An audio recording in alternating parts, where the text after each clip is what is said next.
Hi guys! Welcome back to my YouTube channel. This is me again, Eva.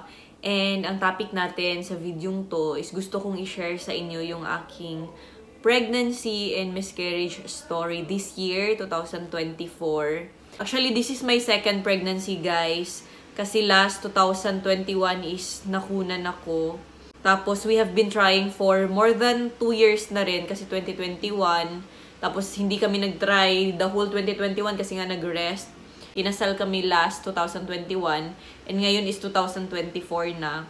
Actually, pinag-iisipan ko talaga kung i-upload ko pa siya dito sa aking YouTube videos. Nung una kasi sabi ko parang ang pangit naman kapag i-upload yung aking miscarriage story dito.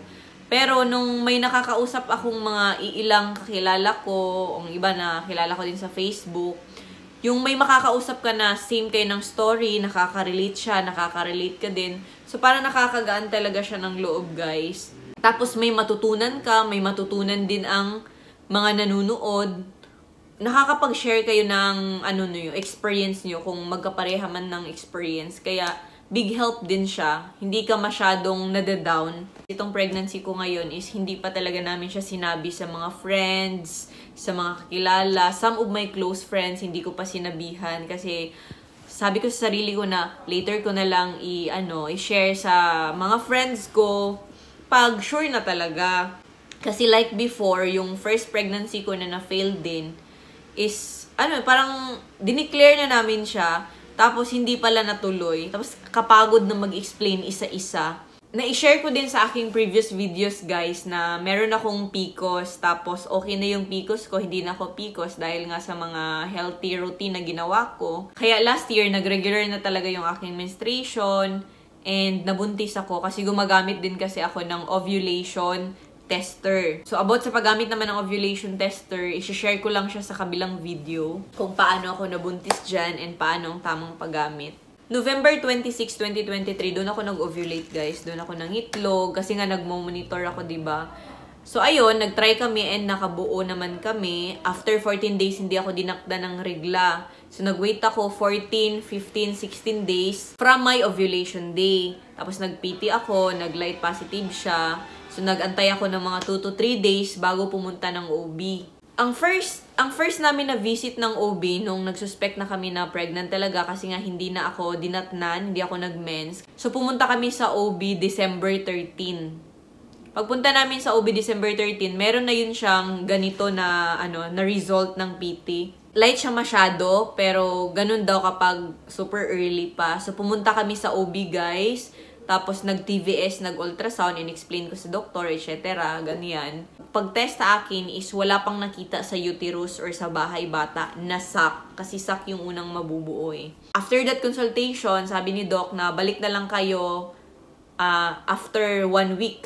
Bumalik kasi ako ng work kasi napagod na ako, guys, na magantay na mabuntis. More than 2 years na din akong nasa bahay. Yung parang gustuhin mo talaga. Tapos, mas tinutukso ka ng panahon na hindi ka mabuntis. Kaya naka-decide ako na bumalik ng work. Bumalik ako ng work November 22. Tapos, nakabuo kami November 26. And ayun na nga, no, December 13, wala pa siyang sac, wala pang nakita, pero positive na ako sa PT. Sabi ng doktor, natakot kasi ako kasi yung isang friend ko, kakaano niya lang yung ectopic pregnancy na doon siya mabuo sa fallopian tube. Kaya, it's better na maging early ka pag aware ka na sa mga ganon. Kasi, wala pang nakita sa akin sa uterus. And, na siya eh. Kasi, sa normal kasi, correct me if I'm wrong, based sa research ko, kunyari, nangitlog ka, tapos nabuo siya, after mga 6 days, 8 days, or kahit 10 days, dapat nandun na talaga siya sa bahay bata. Nandun na siya sa uterus. Yung akin, guys, umabot siya ng mga 15 days. Or I think 17 days galing sa ovulation ko. Wala pa siya sa uterus. So that's why nakabahan ako. Baka kasi mas okay din kasi minsan maging advance. Sabi ni Doc, magpa-blood test ka na lang yung sa pregnancy ba na blood test. So after 10 days, December 23, bumalik na naman kami sa OB. Supposed to be magpa-blood test na kami doon for pregnancy. Pero sabi ko, try muna natin sa OB para hindi tayo madoble magasto. So nag-ultrasound na naman kami and may nakita na siyang sac. So confirm na pregnant na talaga ako. And based doon sa pag ni Doc is sa ultrasound, kung babasehan natin yung standard na counting, guys, kasi mag-ano ka yun parang mag-backward ka, 'di ba? Basta meron kasing standard na pag-count kung ilang weeks na. So, lumabas dun is mga 5 weeks. Sabi ko, hala, 5 weeks? November 26 ako nakabuo. Tapos, December 13 pa ngayon. Pero mag-backward kasi daw yan. Kaya, hindi ko na lang siya inisip. Pagkita ko sa unang ultrasound na yung sac pa lang siya and parang may sac din na maliit, is, parang nakabahan ako. Kasi parang same siya ng itsura nung una kong pregnancy. Pero hindi ko na siya gimind talaga. Kasi nga, nakakasama din yun. So, sabi ni Doc, balik ka January 5. So, January 5, 2024, bumalik kami sa OB. Pero, siya guys, sadly, pa siya, parang sac pa rin siya and wala pa talaga siyang embryo. Medyo nakabahan na talaga ako noon kasi parang nare-refresh sa utak ko yung unang failed pregnancy ko. Sabi naman ng doktor, sige baka early lang. So, January 5, sabi niya, balik ka February 5 or February 6. Kung hindi ka naman balik ka na lang after 1 month. Kung wala namang spotting, wala namang bleeding, so magbalik ka February 5 after a month. Sharo kung wala talagang embryo or walang fetus. So, dito sa January 5, guys, kung babasihan natin sa ultrasound and sa counting, dapat mga 7 weeks na siya. Pero pagkita kasi ni Doc is, super liit talaga na fetal pole. Pero at least, meron siyang progress, meron siyang fetal pole. Unlike sa una kong pregnancy na wala talagang fetal pole, dun kung saan tutubo yung fetus. So, while waiting sa February 5, guys, na consultation, nagpatuloy pa rin ako sa pag-work. Pero naka-decide na talaga yung husband ko na ipapastop ako kasi nga, para wala kaming sisihin. So, mga 3rd week ng January, guys, nag-stop akong mag-work para mag-rest na lang talaga kasi nga medyo mahina yung development niya. Then, last January 27, guys, meron akong na-observe na parang kaunting, lang siya, parang kaunting spot lang talaga ng blood na dark. So, ayun, pumunta kami kaagad sa OB. January 27. Hindi na kami naghintay ng February 5 kasi matagal na yun. Parang bad sign na siya.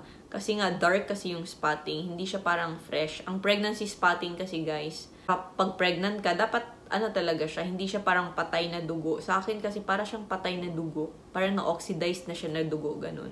Meron akong iniinom na pampakapit, guys. Dofaston. Isa sa umaga, isa sa gabi. Tapos, nag-folic acid. Tapos, umiinom pa rin ako ng multivitamins ko. Niresetahan na din ako ni Doc last January 5 ng aspirin. Yun yung parang pang-regulate talaga ng blood flow doon sa uterus. Para kung sakaling magka-heartbeat na, is mas gaganda siya in case na mahina yung heartbeat. So, nag-aspirin ako once a day, every night. So, pagbalik namin sa OB January 27, chinek ng doktor, nakabahan na talaga ako, guys, kasi dapat meron na talaga siyang fetus and meron na siyang heartbeat. Pero sadly, ayun na nga, wala pa rin. And medyo lumaki lang yung sac kaunti. Pero guys, nawala yung fetal pole. Naging sac na siya plain. So, naging ganito na po ang hitsura niya January 27. Parang 85% na yun, guys, na failed na talaga siya. Blighted ovum na naman yung unembryonic pregnancy. Tapos, ayun, sabi ng doktor, sabi niya, continue mo lang itong Dofaston mo. Bili ka for another 1 week.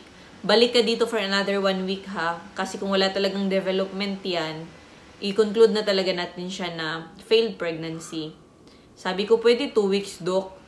Sabi ng doktor, hindi, matagal na talaga yung 2 weeks. 1 week lang. So, ayun, bumili kami ng 16 Dofaston, 16 tablets. Good for mga 1 week kasi twice a day siya eh. Pero sadly, guys, pagka January 28, medyo lumakas na yung yung spotting ko, medyo rumami na siya. So, pagka January 29, bumalik na naman kami ng OB, pagka Monday. So, yun guys, pagbalik sa OB, parang na-realize ko na talaga na failed na naman siya. Hindi na talaga siya, parang hindi na kami aabot ng 1 week mag-miscarriage na talaga. Kasi dumami na talaga para na akong nag-day 1 menstruation. Pagbalik ni Doc, kinunclude na rin talaga ni Doc na failed pregnancy na din siya last January 29. Sabi ni Doc, sige hintayin mo lang for 1 week na maglagas talaga siya, maglakas yung menstruation, update lang tayo. Pero unlike sa dati ko guys, na talaga, kahit anong inom ng gamot na pangpatanggal, Kasi nga, failed na siya. Sak lang yung nandun kahit 9 weeks or 8 weeks na. So, hindi talaga ako nag-bleeding, hindi ako nag-spotting. Ang dami nang nilagay sa puwerta, ang dami nang ininom, wala pa rin. Para nga hindi sana mag-raspa kasi mahal. That time is COVID, aabot siya ng 50 to 60,000. And ang usual price lang ng pag-raspa or DNC is nasa 20,000. Pero naraspa pa rin talaga ako last 2021. So, nitong January 29, pinadalhan na kami ni Doc ng Cytotic tablet. Medyo natakot pa ako kasi nung una ako nilagyan ng Cytotic, nung unang miscarriage ko, lumakas talaga yung bleeding, guys. Grabe, para talaga siyang after mga 1 hour paglagay ng Cytotic sa puwerta. Talaga, ang rami talagang mga dugo. Tapos medyo mag-cramps talaga yung puson at saka yung hips mo. So, ayun, dinala namin yung Cytotic sa bahay, guys. Pero hindi pa yun siya ilalagay sa puwerta. Sabi ni Doc, okay naman din siya inumin, pero hindi siya ganun ka-effective. Mas effective daw talaga pag ilagay dito sa ilalim ng dila ang Cytotic. Pero super pait daw, kaya possible na hindi daw makaya. Kaya ilalagay na lang siya sa puwerta. So, sabi niya, kung hindi ka mag-miscarriage this week, kasi Monday yun, January 29, kung hindi ka mag-miscarriage this week, ilagay na natin tong Cytotic. Pero guys, January 30 guys, lumakas na talaga siya hanggang January 31. Para na talaga akong niregla ng second at saka third day. Pagka January 31, grabe yung prayer ko, grabe yung prayer namin na sana hindi ako maraspa, sana mag-natural miscarriage na lang siya kasi nga magastos. So, dapat mag-prepare kami ng 30,000 kasi wala namang COVID ngayon, so 30,000 na lang. 21,000 lang yung package. Pero mag-prepare ng 10,000 extra in case na, alam mo na, sa hospital, ganun. Grabe talaga yung prayer ko, guys, na Lord, please lang, help me na sana lalabas na siya lahat. Kasi kung hindi mo man binigay sa amin, Lord, wag mo na kaming pagastuhin. Tapos, di ba, ang sakit pa kasi nga na-fail, nag-expect na kami na meron. So, may mga picture kami last New Year, nag-picture kami with my ultrasound result na pregnant na, tapos, sabi namin, uy, next year, 3 na tayo. Tapos doon tayo mag-New Year sa family mo, meron na tayong kasama na baby. Alam nyo guys, pagkagabi, January 31, whole night talaga akong walang tulog hanggang morning.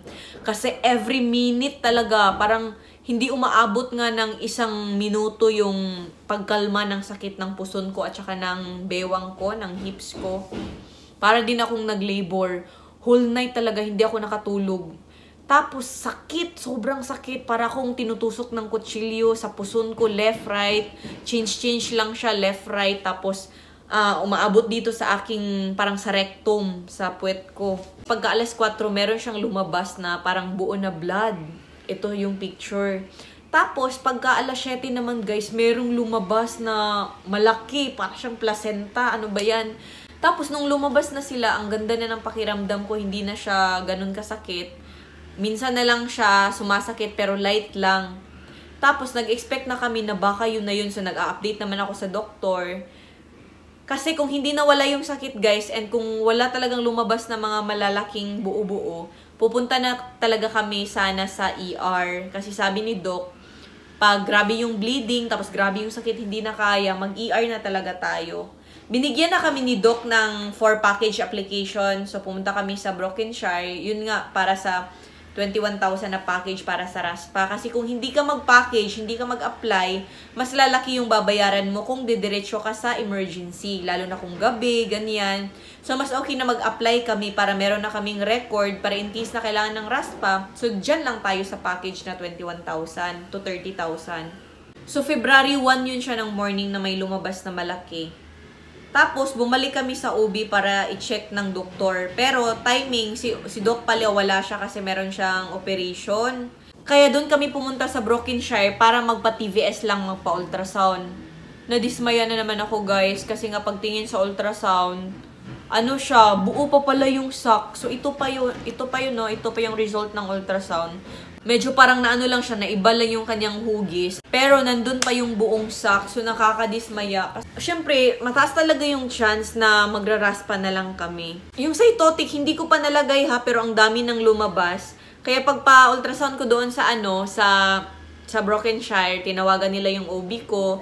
Tapos, nag-ask na rin ako na, Doc, magpalagay na lang ako ng cytotic kasi medyo natakot din kasi kami, baka hindi siya ma-plaster ng maayos doon sa puwerta.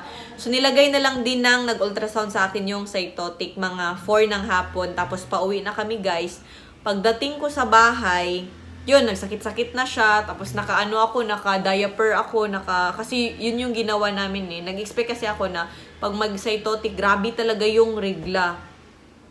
So, malakas din yung reglan niya. So, naka-diaper talaga ako kasi parang hindi siya kaya ng napkin. So, nung umaga na, mga 9 AM, pumunta ako sa CR. Tapos, pag upo ko sa bowl, sa CR, merong lumabas, guys. Ito yung picture ng lumabas, guys. So, duda ko talaga, yun na yung sac. Itong main talaga na nasa result ng ultrasound. So, February 3, guys, bumalik na kami kay Doc. Pina-check na namin and confirm talaga na lumabas na talaga yung sac. Pero meron pa siyang makapal na naiwan. Meron pang makapal na naiwan na mga 1.46 kakapal na, basta parang ano din siya, parang mga sac din, blood, ganyan. So ayun, nagpadala ulit si Doc ng another 1 tablet ng cytotic na ilalagay namin 12 midnight. Dito na lang kami sa bahay, bumili kami ng gloves. Tapos na-insert naman talaga siya. Kinabukasan, February 4, meron siyang lumabas na same shape nitong last result namin sa ultrasound na mga 1.46 cm.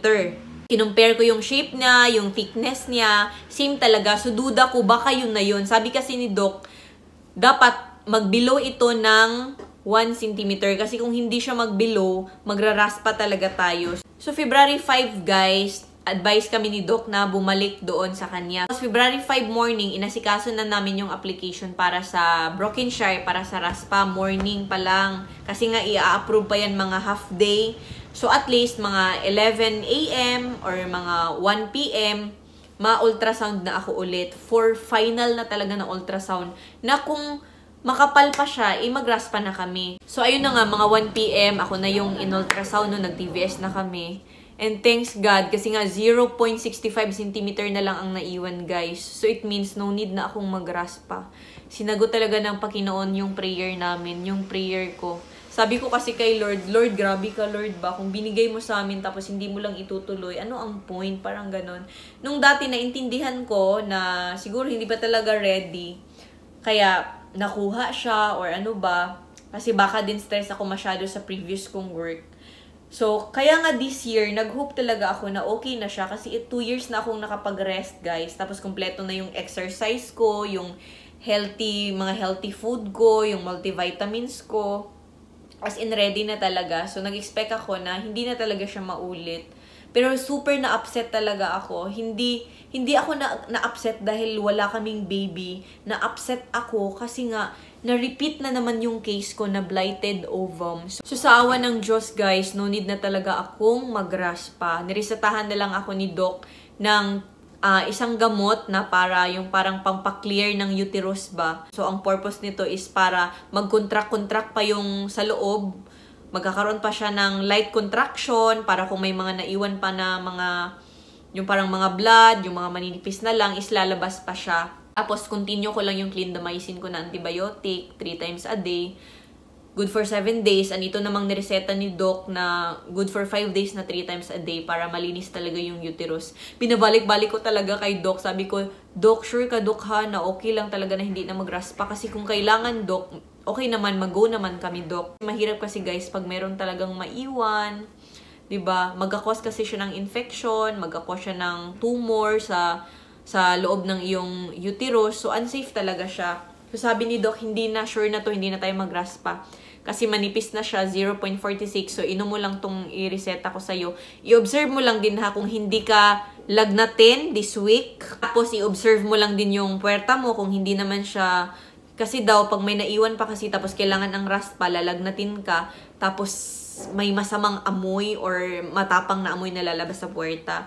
So tapos maintain lang daw yung cleanliness, yung hygiene para malayo sa infection. Ngayon ay February 8 na and sa awa ng Diyos hindi naman ako nilagnat, guys, and okay naman yung mga discharge ko. Pero patuloy pa rin, meron pa rin akong mga kakaunting spotting, tapos pag umihi ako, meron pa rin lumalabas na mga kaunti lang siya na parang mga fiber na blood, ganun. Hindi talaga basta-basta makunan, guys. Grabe.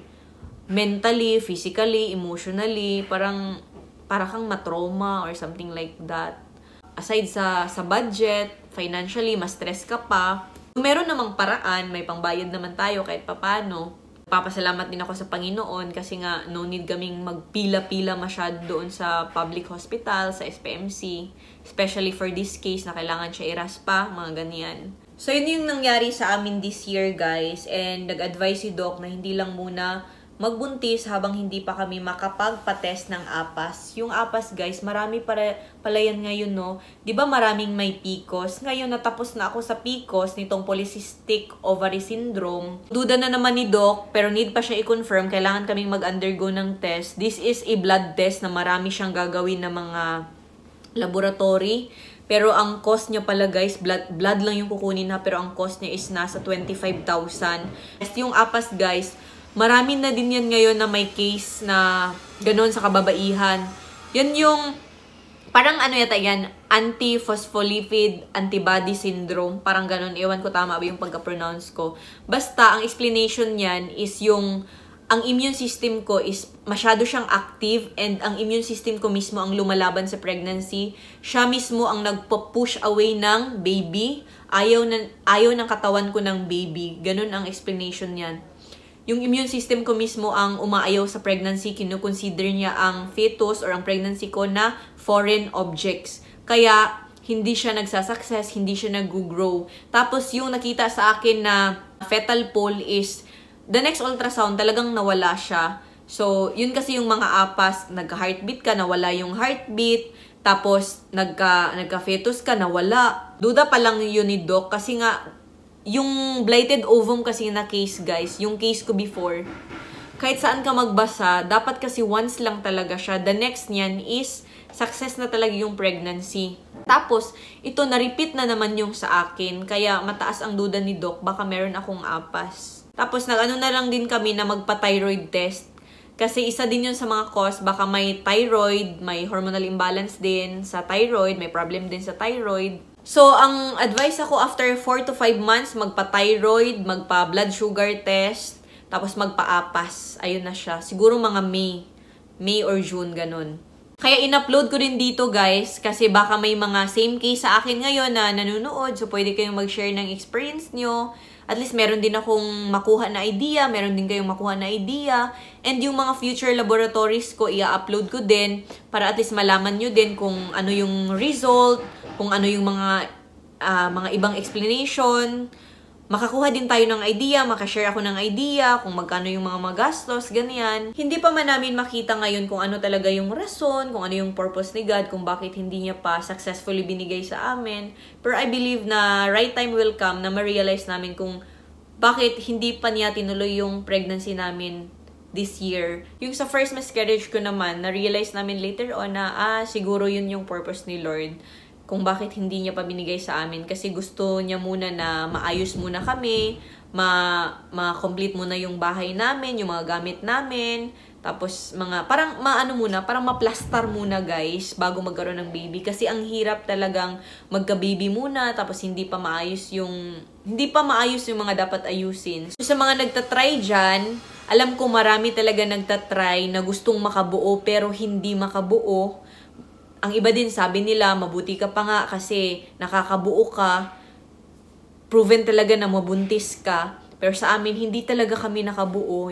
Yun din yung ano ng iba. Yun din yung sabi ng doktor na at least ikaw makabuo ka. Yung iba nga hindi talaga nakakabuo.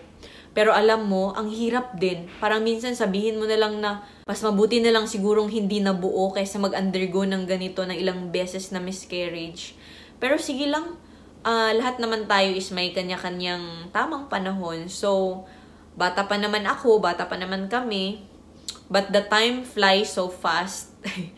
Parang isang idlip ng mata, nasa 30s na tayo. So, let's do our part. Kung gusto nating mabuntis, mag-healthy lifestyle, mag-healthy living, huwag abusuhin ang katawan. Kasi pag nakita ni Lord na gusto nyo talagang magbuntis and ginagawa nyo ng paraan, sa tamang panahon, ibibigay talaga siya. Mahirap din kasi na magpabaya lang kami kasi, dadating din yan sa tamang panahon kasi kahit anong gawin namin, pag wala talaga. So at least, we are doing our part na makabuo, mabuntis, pero kung hindi pa talaga siya ibigay ni Lord, so hindi din namin masisi yung self namin na nagkulang kami sa part namin kasi ginagawa namin yung tama. So at least ngayon, ano lang muna, mag-relax lang muna ako this year, dito ako sa bahay, and hindi muna ako payagan na babalik sa work kasi nga may mga i-undergo pa ako na laboratory.